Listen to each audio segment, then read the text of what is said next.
जय जिनेन्द्र। नमो अरिहन्ताणं नमो सिद्धाणं नमो आयर्याणं नमो उवज्झायाणं नमो लोये सव्वसाहुणं ऐसो पंच नमो यारो सव्व पावपणाशनो मंगलारं च सव्वेसिं परममः वै मंगलम्। महावीर अष्टक का तीसरा छंद हम बोलेंगे। नमन्ना केन्द्राली मुकुटमणिभाजाल जटिलं लसत्पादाम्भोज द्वयमिह यदीयं तनुभृतां भवज्ज्वालाशान्त्ये प्रभवति जलं वा स्मृतमपि महावीरस्वामी नयन पथगामी भवतु मे। तत्वज्ञान पाठमाला भाग 2 पाठ 4 उपादान निमित्त। इस पर हमने चर्चा प्रारंभ की थी। बहुत ही जरूरी पाठ और जैन धर्म के अनेक सिद्धांतों में एक उपादान निमित्त भी समझने योग्य सिद्धांत है। ये पाठ ये बताता है कि जब कार्य होता है तो किस कारण से होता है। ये उपादान और निमित्त लिखा है ना, इसको पूरा बोलेंगे तो उपादान कारण और निमित्त कारण। ये उपादान और निमित्त कारण है।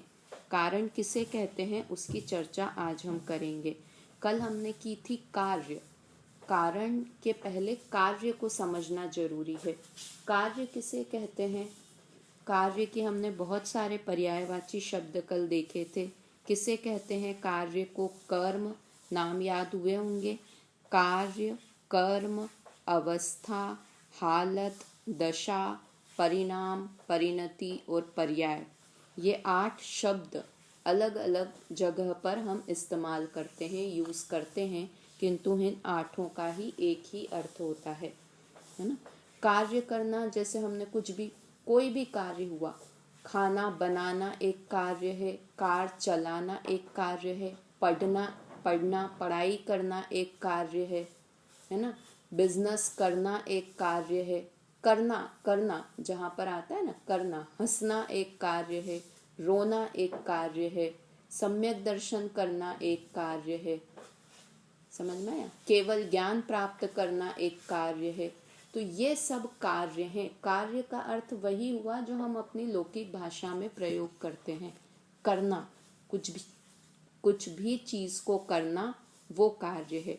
और ये सब जो परिणाम, परिणति, पर्याय, ये सब हम बोलते हैं, ये शास्त्रीय शब्द हैं जो कि ग्रंथों में यूज में आते हैं। और हम अवस्था, हालत, दशा, ये शब्द भी हम रोज में प्रयोग करते हैं। मेरी यह हालत कैसे हो गई, है ना। हालत मतलब ऐसा कार्य, मुझे बुखार हो गया तो मेरी ऐसी कमजोरी की हालत क्यों हो गई, तो कमजोरी होना ये भी एक कार्य है। तो इस तरह से कार्य, तो कोई भी कार्य होता है तो उसका कुछ न कुछ कारण अवश्य होता है। कल जो बात की थी ना कि कारण के बिना कार्य की उत्पत्ति नहीं होती। कार्य की उत्पत्ति मतलब कुछ भी काम हुआ, कोई व्यक्ति रोया, रोने का कार्य हुआ, तो रोया तो रोने का कार्य हुआ, तो उसका कारण क्या है, वो क्यों रोया। समझ में आया? रोटी बनने रूप कार्य हुआ, तो वो किस कारण से रोटी बनी, किसने बनाई, किस कारण से रोटी बनी। गुस्सा आया, तो किस कारण से गुस्सा आया। अपन पूछते ना, गुस्सा कर तो रहा है कोई बच्चा, बहुत गुस्सा करता रहे, तो अपन पूछें गुस्सा तो आ रहा है, पर किस कारण से तुमको इतना गुस्सा आ रहा है, किस कारण से तुम इतना क्रोध कर रहे हो। समझ में आया? कारण मतलब क्या, कि किस वजह से, किस कारण से, उसकी आज हम यहाँ परिभाषा पढ़ते हैं। पहले कार्य समझ में आया, मतलब बिल्कुल अपनी लौकिक भाषा में जो कार्य होता है वो कार्य। कुछ भी कार्य आपको जो दिख रहा है ना, आप अभी सुनने का कार्य कर रहे हो, सुनने का काम कर रहे हो, है ना। तो हर चीज में, हर चीज कार्य। हम प्रतिदिन 24 घंटे काम ही तो करते रहते हैं। क्या काम करते हैं? सोने का काम करते हैं, काम करना बोल दो कार्य को, और सरल भाषा में बोलना है तो काम करना, कि हम सोने का कार्य करते हैं, खाना बनाने का कार्य करते हैं, नहाने का कार्य करते हैं, तो उस सब का उपादान कारण क्या है, कारण क्या है, उपादान कारण नहीं। पहले तो कार्य समझ में आया, कार्य अर्थात काम, और कोई भी काम होता है तो बिना कारण के नहीं होता, कुछ न कुछ कारण उसका जरूर होता है। उसकी चर्चा यहाँ उपादान कारण और निमित्त कारण में हम करेंगे। कल हमने जो अंतिम पढ़ा था वो जिज्ञासु ने प्रश्न किया था, कारण के बिना कार्य की उत्पत्ति नहीं होती, कोई कारण होता है, अतः कारणों की खोज को व्यर्थ कैसे माना जा सकता है।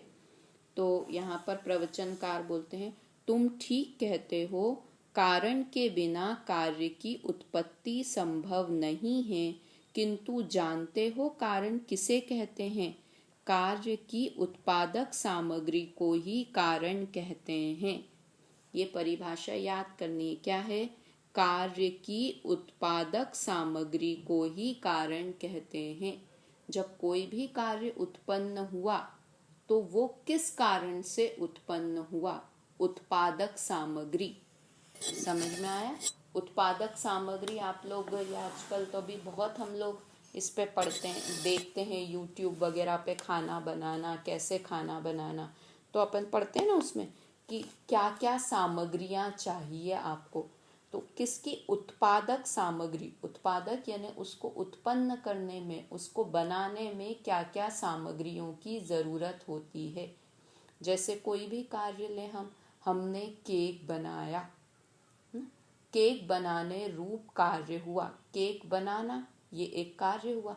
अब इसकी उत्पादक सामग्री क्या क्या है, केक बनाने की उत्पादक सामग्री, कि इसमें आटा चाहिए, मैदा चाहिए, मैदा का तो बनाना ही नहीं चाहिए, मैदा तो अभक्ष घर का बना हुआ हो, छान के यूज़ कर रहे हैं तो अलग बात है, नहीं तो बाहर का तो मैदा, दोनों ही नुकसान है। देखो अपना धार्मिक नुकसान भी है और शारीरिक नुकसान भी है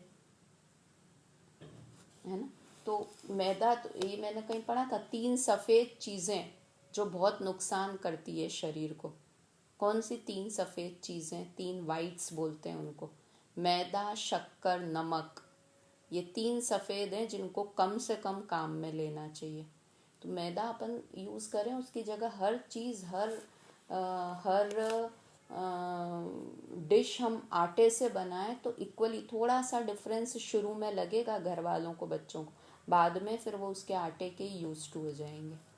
तो अपन तो यहाँ केक बनाने की बात कर रहे थे, तो केक बना, केक बनने रूप कार्य हुआ, तो उसकी उत्पादक सामग्री, मतलब वो किससे बना, किससे बना केक, उत्पादक सामग्री, तो अपन लिखते हैं ना सबसे पहले उत्पादक सामग्री में आटा, मलाई, घी, शक्कर, बेकिंग पाउडर, सोडा, एसेंस, तो ये सब चीज़ें अपन ने लिखी, लिस्ट बनाई, तो ये उत्पादक सामग्रियाँ हुई, है ना, उत्पादक सामग्री। और अगर जैसे कोई भी काम दूसरा, खाना बनने का कार्य हुआ, तो उसकी उत्पादक सामग्री आटा, नमक, पानी, चकला, बेलन, बनाने वाली बाई, ये सब बाई के मतलब कोई लेडी के बिना खाना, रोटी बन जाती, वो भी उत्पादक सामग्री, उत्पन्न करने में उसकी भी ज़रूरत थी, है ना। तो ये उत्पादक सामग्री कहलाई सब की सब। तो क्या कहते हैं, कारण किसे कहते हैं, कार्य की उत्पादक सामग्री को कारण कहते हैं। पहला तो कार्य, कार्य किसे कहते हैं, पदार्थ के परिणमन को कार्य कहते हैं। किसे कहते हैं, पदार्थ के परिणमन को कार्य कहते हैं, और कार्य की उत्पादक सामग्री को कारण कहते हैं। नोट्स बनाइए आप लोग, इस पाठ के नोट्स बनाना बहुत ज़रूरी है, अपन ने 2-3 पाठों से नहीं बनाए हैं, तो 3 चीज़ें आप अपने नोट्स में, एक तो पहले कार्य किसे कहते हैं, कि पदार्थ के परिणमन को कार्य कहते हैं, परिणमन को पर्याय या कार्य कहते हैं, पदार्थ के परिणमन को, परिणमन मतलब चेंज होना, तो परिणमन को पर्याय या कार्य कहते हैं। और कार्य के पर्यायवाची शब्द और क्या क्या नाम बोलते हैं, कार्य, कर्म, अवस्था, हालत, दशा, परिणाम, परिणति, पर्याय, ये सब कार्य के पर्यायवाची शब्द हैं। 2 पॉइंट्स। तीसरा पॉइंट क्या लिखना है? कार्य की उत्पादक सामग्री को, पहला तो ये है, कारण के बिना कार्य की उत्पत्ति नहीं होती है ना। ये सही में सिर्फ याद करने के लिए नहीं, आपको समझ में भी आ रहा है ना कि कोई भी कार्य होगा, पढ़ाई करने रूप कार्य हुआ तो उसका कारण क्या हुआ? किताब, बुक से पढ़ाई करी तो बुक, टीचर और वो व्यक्ति स्वयं, उसका ज्ञान, वो सब पढ़ाई करने के का उत्पादक सामग्री। ज्ञान नहीं हुआ तो कोई भी कैसे पढ़ सकता है? ज्ञान चाहिए, जिसने पढ़ाई करी वो तो चाहिए ना सबसे पहले, जिसने पढ़ाई की वो व्यक्ति, फिर उसका ज्ञान, और किताब जिससे पढ़ाई की, लाइट, लाइट नहीं होती तो पढ़ाई होती तो लाइट, टीचर, ये सब चीज़ें क्या हुई? उसकी उत्पादक सामग्री हुई। ठीक है, हर हर कार्य में लगाना। तो कार्य की उत्पादक सामग्री को कारण कहते हैं। ठीक है, अपने मन में 2-4 चीज सोच के देखिए और उसकी उत्पादक सामग्री सोचिए। देखो अपन क्या होता है, जैसे मैंने कहा पढ़ाई करने रूप कार्य, तो इसकी उत्पादक सामग्री क्या है? तो हम क्या करते हैं कि किस कारण से पढ़ाई हुई, तो हम क्या बोलेंगे? बुक से पढ़ाई हुई, टीचर से पढ़ाई हुई, लाइट थी इसलिए पढ़ाई हुई। किंतु जो पढ़ने वाला है ना, वो जीव, वो व्यक्ति, मैं स्वयं था इसलिए पढ़ाई हुई, तो हम स्वयं को भूल जाते हैं कि स्वयं था इसलिए पढ़ाई हुई। तो एक व्यक्ति जिसने पढ़ाई की, वो भी तो जरूरी था ना पढ़ने रूप कार्य के लिए। वो जीव, वो व्यक्ति है ना, व्यक्ति बोलो जीव, तो वो जीव जिसने पढ़ाई की, उसका ज्ञान, वो भी पढ़ाई करने की उत्पादक सामग्री हुई। समझ में आया? अपना दिमाग बहुत ब्रॉड रखना, संकुचित मत रखना कि इतनी सी उत्पादक सामग्री। जितनी सोच सकते हो ना, आप सबका नाम आना चाहिए उत्पादक सामग्री में। समझ में आया? खाना बनने रूप कार्य हुआ तो उसमें हम क्या बोलेंगे कि खाना किसने बनाया? कि कोई लेडी चाहिए, मैंने खाना बनाया, मैं थी, चकला बेलन था, तवा था, ये सब। हम आटे को भूल जाएं अगर, तो आटा नहीं होता तो खाना बनता। तो अपने दिमाग को ब्रॉड रखना कि किसके बिना बिल्कुल आटा नहीं होता तो खाना बिल्कुल नहीं बनता। कोई व्यक्ति पढ़ने वाला नहीं होता तो पढ़ने रूप कार्य नहीं होता, कोई जीव नहीं होता तो, है ना। पढ़ाई हो रही है, किसने की पढ़ाई? जीव ने की ना, तो जीव, वो व्यक्ति, तो सब चीजों का नाम उत्पादक सामग्री में आना चाहिए। ठीक है, समझ में आया?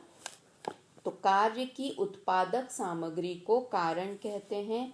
कारण 2 प्रकार के होते हैं, उपादान कारण और निमित्त कारण। कौन कौन से 2 कारण होते हैं? उपादान कारण और निमित्त कारण, जो हमारा पाठ का नाम ही है। पहले कार्य, कार्य किससे? कार्य, कारण के बिना कार्य की उत्पत्ति नहीं होती, इसलिए कारण। तो कारण किसे कहते हैं? उत्पादक सामग्री को कारण कहते हैं। और कारण 2 प्रकार के होते हैं, उपादान कारण और निमित्त कारण। उत्पादक और सामग्री दोनों चीज समझ में आई ना। उत्पादक यानी उत्पन्न करने वाली। उत्पादक शब्द का अर्थ क्या है? जिससे वो कार्य उत्पन्न हुआ, वो है ना उत्पादक। तो उत्पादक और सामग्री, सामग्री तो इंग्रेडिएंट्स बोलो, या जो जो चीजें चाहिए उसको उत्पन्न करने के लिए, वो सब। ठीक है, तो इसको कारण 2 प्रकार के होते हैं, उपादान कारण और निमित्त कारण। अब इनकी परिभाषाएं, उपादान कारण किसे कहते हैं और निमित्त कारण किसे कहते हैं, ये तो हमारे पाठ का ही नाम है, तो हमको अच्छे से समझ में आना ही चाहिए कि उपादान कारण किसे कहते हैं और निमित्त कारण। जो स्वयं कार्य रूप परिणमित हो उसे उपादान कारण कहते हैं। बिल्कुल हमको कोई जल्दी नहीं है, हम आराम आराम से ये पाठ को पढ़ेंगे। छोटी छोटी सी परिभाषाएं हैं, किंतु उनका भाव, उनका अर्थ हमको समझ में आना चाहिए। किसे कहते हैं?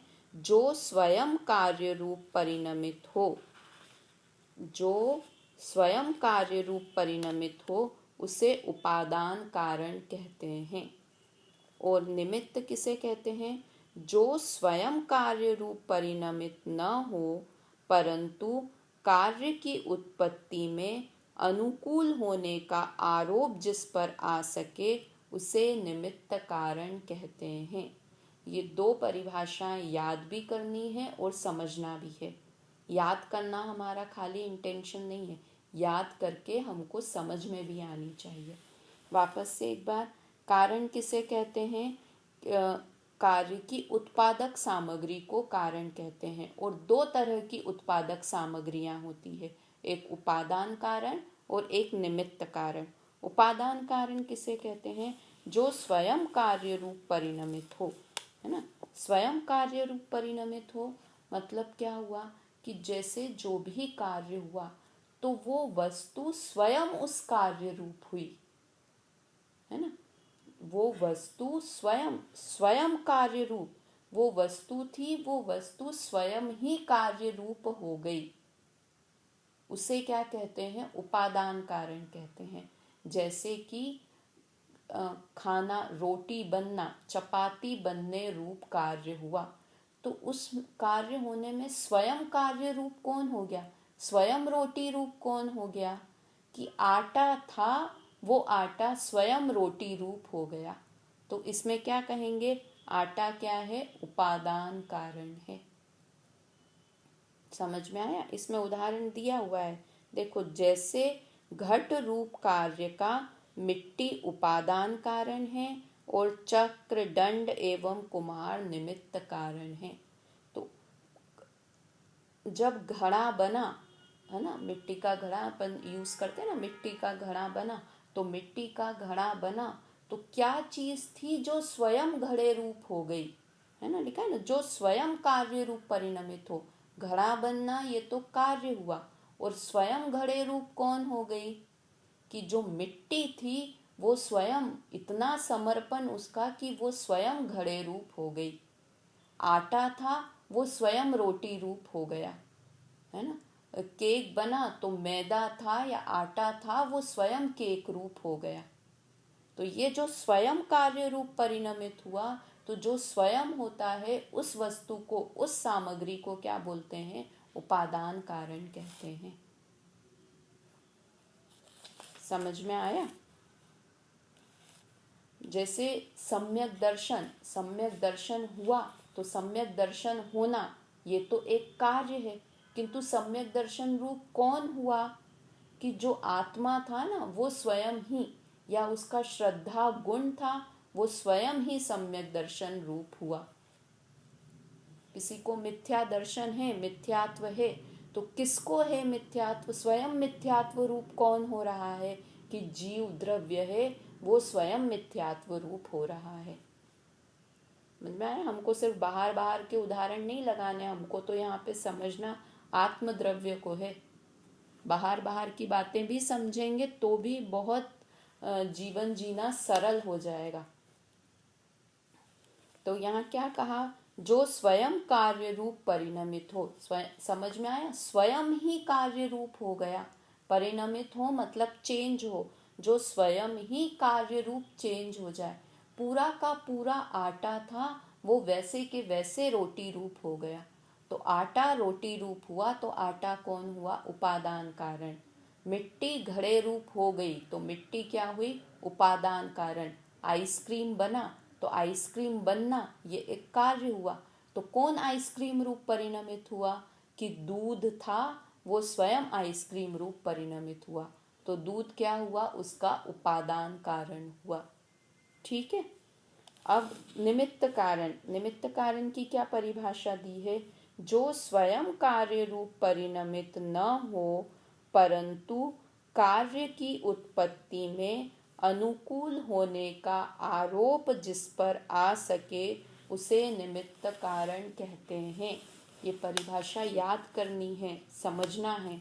देखो, जो स्वयं कार्य रूप परिणमित न हो, जो स्वयं तो कार्य रूप नहीं हुआ, जो कि हमने उपादान कारण, जो स्वयं कार्य रूप परिणमित हुआ उसको तो हमने उपादान कारण कह दिया। तो जो स्वयं तो कार्य रूप नहीं हुआ था, किंतु कार्य की उत्पत्ति में, कार्य के होने में, जब कार्य हुआ उस समय अनुकूल होने का आरोप। अनुकूल मतलब फेवरेबल, कि जिसने जो उस कार्य के होने में फेवरेबल था, उसे होने का आरोप जिस पर आ सके, उसे निमित्त कारण कहते हैं, है ना।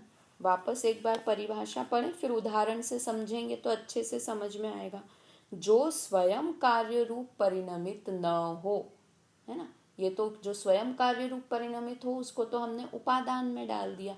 तो जो स्वयं कार्य रूप तो परिणमित नहीं हुआ, किंतु यहाँ से भी हम इसकी परिभाषा बोल सकते हैं निमित्त कारण की, कि कार्य की उत्पत्ति में, जब कार्य हुआ, कार्य के उत्पन्न होने में, कार्य की उत्पत्ति में अनुकूल होने का, है ना, अनुकूल होने का, फेवरेबल होने का, है ना। अनुकूल का अर्थ समझते हो ना, फेवरेबल होना, कि उस समय उस पर आरोप हम फेवरेबल था, उस कार्य को होने में वो अनुकूल था, फेवरेबल था। अनुकूल होने का आरोप जिस पर आ सके उसे निमित्त कारण कहते हैं। जैसे कि रोटी बनने रूप कार्य हुआ, तो आटा तो क्या हो गया कि स्वयं कार्य रूप परिणमित हो गया, तो आटे को तो हमने क्या बोल दिया, उपादान कारण। किंतु हमने कारण होने में और चीज़ें भी बोली थी। बाई, जो खाना बनाने वाली लेडी या जो भी व्यक्ति है वो व्यक्ति, चकला, बेलन, तवा, गैस, ये सब क्या हुए, अनुकूल, है ना। ये फेवरेबल कंडीशंस थी। अगर ये उपस्थित नहीं होते, ये सब क्या थे, उपस्थित थे, कार्य की उत्पत्ति में अनुकूल होने का आरोप जिस पर आ सके, कि उस समय उस व्यक्ति का होना, चकला बेलन का होना, तवा का होना, गैस का होना, ये सब क्या थे, उस समय होने, जब चपाती बनी तो ये सारी चीज़ें उपस्थित थी। अब उपस्थित तो उस समय कुकर भी था, है ना। जब रोटी बनी, जब रोटी बन रही थी तो वहाँ पर उपस्थित तो कुकर भी था, किंतु कुकर क्या हुआ, अनुकूल आरोप नहीं जा सकता। कुकर ने रोटी बनने के लिए वो अनुकूल चीज़ नहीं थी। कढ़ाई भी रखी हुई थी उस समय गैस पर वहीं के वहीं, किंतु कढ़ाई से हम नहीं बोलेंगे कि कढ़ाई के कारण से रोटी बनी। हम किसको कारण बोलेंगे, चकला बेलन को कारण बोलेंगे, तवे को कारण बोलेंगे, है ना, गैस को कारण बोलेंगे। कभी पंखा चलता रहे तो पंखे को भी हम कह दें कि इतनी गर्मी थी, अगर पंखा नहीं होता तो मैं खाना बना ही नहीं सकती थी। कभी हम दूर दृष्टि से पंखे को भी कारण कह दें, किंतु भगोनी को, कढ़ाई को, कुकर को, इनको हम नहीं बोल सकते, क्योंकि ये फेवरेबल नहीं होते हैं रोटी बनने के लिए। भले वहाँ पर उपस्थित हों, किंतु उपस्थित होने मात्र से वो निमित्त नहीं हो जाता है। निमित्त होने के लिए क्या कंडीशन होनी चाहिए, कि वो उस कार्य के होने में वो फेवरेबल हो, है ना। हम उस पर फेवरेबल होने का, अनुकूल होने का आरोप डाल पाए। समझ में आया। ऐसे ही यहाँ पर उदाहरण दिया है कि मिट्टी तो उपादान कारण हो गई घड़ा बनने में, और निमित्त कारण क्या हुआ, कि जो कुम्हार था, कुम्हार बनाता है ना। अब आज जो भी यंग बच्चे सुन रहे हैं उनको तो समझ में नहीं है कौन कुम्हार, पोर्टर बोलते हैं जिसको। तो जो कुम्हार है, दंड है, चक्र है, वो चक्र जिसके ऊपर गोल गोल गोल गोल दिखते तो है ना, आजकल मेले वेले में बनाते हुए दिखते हैं ये सब। आपनो गांव या कहीं पर चौकी ढाणी ऐसी जगह पर जाओ तो वहाँ पर कुम्हार वगैरह को बिठा के कि बच्चे देखें तो कैसे बनता है घड़ा, तो वो गांव का सीन पूरा वहाँ पर बनाते हैं। तो वो चक्र हुआ, चक्र मतलब जिसके ऊपर वो गोल गोल घूमता रहता है, दंड की जिसके ऊपर वो घड़ा रखते हैं, वो दंड, चक्र, वो सब क्या हुए, उस घड़े के बनने में अनुकूल आरोप हुए। समझ में आया। उसी समय वहाँ पर जब ये कुम्हार घड़ा बना रहा था, उसी समय वहाँ पर साइड में घास का गठरी भी रखी हुई थी, घास भी रखी हुई थी। तो घास को हमने अनुकूल होने का आरोप घास पे नहीं जाता है। वहाँ पर गाय भी खड़ी हुई थी, कुम्हार जहाँ बना रहा था ना, वहीं के वहीं पर गाय भी खड़ी हुई थी। तो अपन ये नहीं बोलेंगे कि गाय के कारण से घड़ा बना। वो वहाँ खड़ी हुई तो थी, किंतु उसको अनुकूल घड़े बनने में वो अनुकूल ही नहीं थी। कुमार तो अनुकूल था, है ना। ये घास भी अनुकूल नहीं थी, घास वहाँ पड़ी हुई थी, किंतु हम उसको निमित्त कारण भी नहीं कहेंगे। निमित्त कारण बनना भी, जानना भी बहुत इम्पोर्टेंट है कि जिस पर अनुकूल होने का, उस कार्य की उत्पत्ति में अनुकूल होने का आरोप जिस पर आता है, उसे ही निमित्त कहते हैं। हर कोई निमित्त नहीं बन जाता। जब हम खाना बना रहे थे, चपाती बन रही थी, तो वहाँ पर बच्चा भी खेल रहा था, हस्बैंड भी बैठे हुए थे, किंतु उन्होंने तो खाना नहीं बनाया, उन्होंने तो चपाती नहीं बनाई, इसलिए उन्हें हम निमित्त कारण भी नहीं कहेंगे। उस समय जो उपस्थित होकर जिसने अनुकूल फेवरेबल होने का काम किया है, उसे ही हम निमित्त कारण कहते हैं। समझ में आया? अब एक बार परिभाषा वापस से पढ़ते हैं, उसके बाद आगे चर्चा करेंगे। क्या बोला? जो स्वयं कार्य रूप परिणमित हो उसे उपादान कारण कहते हैं। और निमित्त कारण किसे कहते हैं? कि कार्य की उत्पत्ति में अनुकूल होने का आरोप जिस पर आ सके, उसे निमित्त कारण कहते हैं। इस परिभाषा में आप एक भी शब्द कम और ज़्यादा नहीं कर सकते। कार्य की उत्पत्ति होने में अनुकूल आपने छोड़ दिया तो गलत हो जाएगा आपका। कार्य की उत्पत्ति में अनुकूल होने का आरोप, आरोप जिस पर आया है, आरोप को और क्या बोल सकते हैं? आरोप तो स्वयं ही सरल शब्द है। आरोप मतलब कि जिस पे हम ब्लेम कर सकें कि इसके कारण से ये कार्य हुआ, है ना। तो उसको क्या बोलेंगे? आरोप। इसके कारण से ये कार्य हुआ, तो उसको क्या बोलेंगे? फेवरेट मतलब फेवरेबल कारण जो हो, उसे क्या बोलते हैं? निमित्त कारण कहते हैं। समझ में आया? जैसे ऐसे बोलते हैं कि चोर ने चोरी की, है ना। तो चोर ने चोरी की तो वो उसको जेल में लेके गए, वहाँ पर अदालत में जेल हो गई उसको, और फिर वहाँ अदालत में लेकर गए तो उससे पूछा कि तुमने चोरी क्यों की? तो उसने क्या बोला कि वहाँ पे चांदनी रात थी ना, बहुत उजाला था, इसलिए मैंने चोरी की। तो ये क्या अनुकूल होने का आरोप उस पर आ सकता है? क्योंकि वो तो चांदनी तो नॉर्मल थी, ये तो क्या हुआ कि अपनी वो दूसरे पे डालना हुआ, अपना खुद का आरोप दूसरे पर डालना हुआ, उसके कारण उसने चोरी की, ऐसा नहीं बोल सकते हम। वो था तो उपस्थित, किंतु उपस्थित थी, चांदनी रात थी, वो उसके लिए कब कि अगर नहीं होती तो वो टॉर्च जला लेता, तो वो उसके लिए फेवरेबल कंडीशन अगर वो बोले तो वो निमित्त कारण तब हुआ कि हाँ, अगर अंधेरी रात होती तो मैं नहीं कर पाता, तो चांदनी रात थी, किंतु चांदनी रात के कारण मैंने चोरी की, ऐसा नहीं। मतलब ये निमित्त जब आगे अपन पढ़ेंगे तो ये और चीज़ समझ आएगी। अभी मैं थोड़ा आगे पहुंच गई, अभी समझ नहीं आएगा तुरंत में ये। जब हम उपादान निमित्त के भेद प्रभेद पढ़ेंगे ना, तब ये बात अच्छे से समझ में आएगी। तो अभी तो दो परिभाषाएं याद करनी है, कौन कौन सी? उपादान कारण की, कि जो स्वयं कार्य रूप परिणमित हो उसे उपादान कारण कहते हैं, और कार्य की उत्पत्ति में अनुकूल होने का आरोप जिस पर आ सके उसे निमित्त कारण कहते हैं। अब बहुत सारी चीज़ों में ये उपादान निमित्त लगा कर देखना। आइसक्रीम बनना, उसमें उपादान कारण क्या और निमित्त कारण क्या? कि उपादान कारण तो क्या हुआ कि जो स्वयं कार्य रूप परिणमित हो गया, तो दूध हुआ उपादान कारण, शक्कर हुई उपादान कारण, है ना, दूध और शक्कर।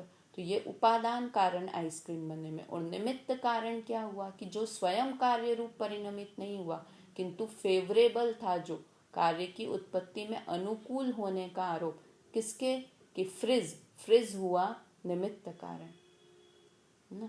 दूध और शक्कर हुई उपादान कारण और फ्रिज हुआ निमित्त कारण, है ना। हमने सोने का हार बनवाया, तो हार बना, नेकलेस बना सोने का, तो सोने के नेकलेस में उपादान कारण कौन हुआ? कि सोना स्वयं, क्योंकि सोना ही स्वयं हार रूप हुआ है, तो सोना हुआ उपादान कारण, और उसका नेकलेस को बनाने में अनुकूल होने का आरोप किस किस पर जाएगा? कि सुनार के ऊपर, जिसने वो नेकलेस बनाया, जिसने डिज़ाइन की, वो डिज़ाइनर, वो बाबू जिसने कि उस नेकलेस को बनाने का काम किया, वो आग या जो भी टूल्स वगैरह लगे वो नेकलेस बनाने के लिए, वो सब क्या हो गए? निमित्त कारण। ठीक है, हर चीज़ पर लगा कर देखना ऐसे।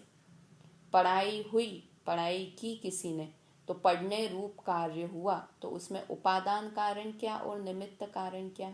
कि उपादान कारण तो वो बच्चा स्वयं, वो व्यक्ति स्वयं, वो जीव स्वयं और उसका ज्ञान, ये तो हुए उपादान कारण। क्योंकि वो सुना होगा ना, ज्ञान ज्ञान में से ही आता है। ज्ञान स्वयं ज्ञान रूप परिणमित हुआ। पढ़ने रूप जो ज्ञान हुआ ना पढ़ाई का, तो ज्ञान ज्ञान में से ही आता है, इसे ही कहते हैं उपादान कारण। कि जो वो ज्ञान था उस बच्चे का, और वो बच्चा, वो जीव द्रव्य स्वयं, वो तो हुए उपादान कारण। और निमित्त कारण क्या हुए? बुक में से उसने पढ़ाई करी, तो वो बुक निमित्त कारण हो गया। उसे चश्मा लगा हुआ होगा, तो वो चश्मे के कारण से पढ़ाई की। उस समय अनुकूल होने का आरोप किस पर आया? बुक पर आया, चश्मे पर आया, टीचर पर आया, है ना। तो ये सब क्या हो गए? उसके निमित्त कारण। बच्चा पढ़ रहा था, वहाँ पर उस समय बाजू में कपड़े भी रखे हुए थे, तो कपड़े को निमित्त कारण बोलेंगे कि नहीं? कपड़ों का कुछ लेना देना ही नहीं है पढ़ने से, इसलिए वो निमित्त कारण भी नहीं हुए, है ना। उस समय वहाँ पर मोबाइल भी रखा हुआ था, तो मोबाइल को निमित्त कारण भी नहीं बोलेंगे, क्योंकि उसने कुछ किया ही नहीं, वो तो किताब में से पढ़ रहा था। तो मोबाइल तो निमित्त कारण भी नहीं हुआ। ठीक है, तो इस तरह ये उपादान निमित्त की चर्चा हुई। एक और इसमें आगे परिभाषा है, वो भी हम पढ़ेंगे। आगे का थोड़ा सा एक पैराग्राफ और रीड करते हैं। अभी है हमारे पास 10 मिनट और हैं, इसलिए जिस पदार्थ में कार्य निष्पन्न होता है उसे उपादान और उस कार्य को उपादेय कहते हैं, और निमित्त की अपेक्षा कथन करने पर उसी कार्य को नैमित्तिक कहते हैं। एक ही कार्य को उपादान कारण की अपेक्षा उपादेय और निमित्त कारण की अपेक्षा कथन करने पर नैमित्तिक कहा जाता है। ऊपर से गई बात की समझ में आया? एक बार वापस रीड करती हूँ, ध्यान से सुनो। जिस पदार्थ में कार्य निष्पन्न हुआ उसे उपादान, है ना, और उस कार्य को उपादेय कहते हैं, और निमित्त की अपेक्षा कथन करने पर उसी कार्य को नैमित्तिक कहते हैं। एक ही कार्य को उपादान कारण की अपेक्षा कथन करने पर उपादेय और निमित्त कारण की अपेक्षा कथन करने पर नैमित्तिक कहा जाता है। अब समझते हैं, जिस पदार्थ में कार्य हुआ, जिस पदार्थ में कार्य हुआ, वो अपन ने परिभाषा पढ़ी ना उपादान की, जो स्वयं कार्य रूप परिणमित हो। तो जिस पदार्थ में कार्य हुआ, आटे में कार्य हुआ तो आटा उपादान कारण, है ना। सोने में कार्य हुआ तो सोना उपादान कारण, है ना। जिस पदार्थ में कार्य निष्पन्न होता है उस पदार्थ को तो क्या कहते हैं? उपादान। और उस कार्य को, जो कार्य हुआ ना, जो कार्य हुआ उस कार्य को क्या कहते हैं? सोना हार बनने रूप कार्य हुआ, तो हार को क्या बोलेंगे? उपादेय। रोटी बनने रूप कार्य हुआ, तो रोटी को क्या बोलेंगे? उपादेय। और किसका? जो स्वयं कार्य रूप परिणमित हुआ था, तो आटा क्या हो गया? उपादान। और जो कार्य है वो क्या हो गया? उपादेय। तो रोटी हो गई उपादेय और आटा हो गया उपादान, है ना। और निमित्त की अपेक्षा कथन करने पर, जब हम निमित्त की बात कर रहे थे कि जो बनाने वाली बाई है, चकला बेलन है, तवा है, ये सब निमित्त की अपेक्षा कथन करने पर उसी कार्य को, वो ही कार्य, रोटी बनने रूप कार्य को क्या कहा जाता है? नैमित्तिक कहा जाता है। तो एक ही कार्य को, कार्य तो एक ही हुआ है, क्या कार्य हुआ है? रोटी बनना।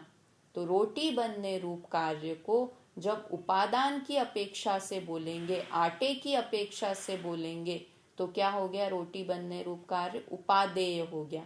और निमित्त की अपेक्षा से कथन करने पर जब बाई की अपेक्षा से, खाना बनाने वाली बाई या जो भी व्यक्ति खाना बना रहा है उसकी अपेक्षा से, चकला बेलन की अपेक्षा से, तवा की अपेक्षा से बोलेंगे, तो वही कार्य क्या हो गया? उसी कार्य को क्या बोलेंगे? नैमित्तिक बोलेंगे। रोटी को क्या बोलेंगे? नैमित्तिक बोलेंगे। समझ में आया? कठिन तो नहीं लग रहा है? मतलब कारण दो अलग अलग हुए, कारण अलग अलग हुए और कार्य एक ही हुआ। रोटी बनना, रोटी बनने रूप कार्य हुआ, तो रोटी को उपादेय भी बोल सकते हैं और रोटी को ही नैमित्तिक भी बोल सकते हैं। समझ में आया?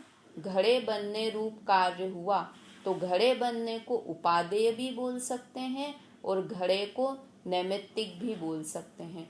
घड़े को उपादेय भी बोल सकते हैं, घड़े को नैमित्तिक भी बोल सकते हैं। हार को, जो नेकलेस बना, नेकलेस को उपादेय भी बोल सकते हैं और नेकलेस को ही नैमित्तिक भी बोल सकते हैं। कैसे बोल सकते हैं? नेकलेस को उपादेय कब बोलेंगे? जब हम सोने की तरफ से बात करेंगे कि सोने से हार बना, तो सोना हो गया उपादान और हार हो गया उपादेय, है ना। और हमने बोला कुमार से हार बना, सॉरी कुमार नहीं, सुनार से, सुनार से हार बना, तो सुनार हो गया निमित्त और नेकलेस हो गया नैमित्तिक। ठीक है, मतलब ये उपादेय और नैमित्तिक कार्य के नाम हैं और उपादान और निमित्त सामग्री के नाम हैं, पदार्थ के नाम हैं, द्रव्य के नाम हैं। क्या बोला? फिर से बोलूं, उपादान और निमित्त ये कारण के नाम हैं, ये किसी द्रव्य के नाम हैं, उपादान और निमित्त। और जो कार्य होता है ना, पर्याय हुई, तो जो पर्याय हुई उसका नाम क्या है? उपादेय या नैमित्तिक है उस कार्य का नाम। थोड़ा कठिन लग रहा होगा और सरल करके अपन वापस चर्चा करेंगे। अभी एक बार जो हमने पढ़ा वो सब के बारे में रिवाइज कर लेते हैं, उसके बाद कल फिर से इसी बात को पढ़ेंगे। देखो क्या क्या हमने कहाँ से शुरू किया था? कार्य, कार्य किसे कहते हैं? पदार्थ के परिणमन को कार्य कहते हैं। कार्य को और क्या क्या बोलते हैं? कार्य को कर्म, अवस्था, हालत, दशा, परिणाम, परिणति भी बोलते हैं। ठीक है। फिर कार्य, कारण के बिना कार्य की उत्पत्ति नहीं होती है। फिर कारण कितने प्रकार के होते हैं? कारण दो प्रकार के होते हैं। पहले तो कारण किसे कहते हैं कि कार्य की उत्पादक सामग्री को कारण कहते हैं ना। कार्य की उत्पादक सामग्री, उत्पन्न करने वाली सामग्री को कारण कहते हैं। और कारण दो प्रकार के होते हैं, एक उपादान कारण और एक निमित्त कारण। तो जो स्वयं कार्य रूप परिणमित होता है उसे तो कहते हैं उपादान कारण, और जब कार्य की उत्पत्ति होने में अनुकूल होने का आरोप जिस पर आता है उसे क्या कहते हैं? निमित्त कारण कहते हैं। ठीक है। एग्जाम्पल दिया था हमने कि जो इसका एग्जाम्पल है वही करते हैं कि घड़े बनने रूप कार्य हुआ, तो घड़ा तो हुआ कार्य, है ना, और मिट्टी हुई उपादान कारण, क्योंकि मिट्टी स्वयं घड़े रूप परिणमित हुई थी, तो मिट्टी उपादान कारण, और चक्र, दंड और कुमार ये क्या हुए? निमित्त कारण। ठीक है। इसके बाद हमने चर्चा की थी उपादेय, उपादेय, उपादेय और नैमित्तिक की। तो जिस पदार्थ में कार्य हुआ उसे कहते हैं उपादान, उस कार्य को ही कहते हैं, कार्य को कहते हैं उपादेय।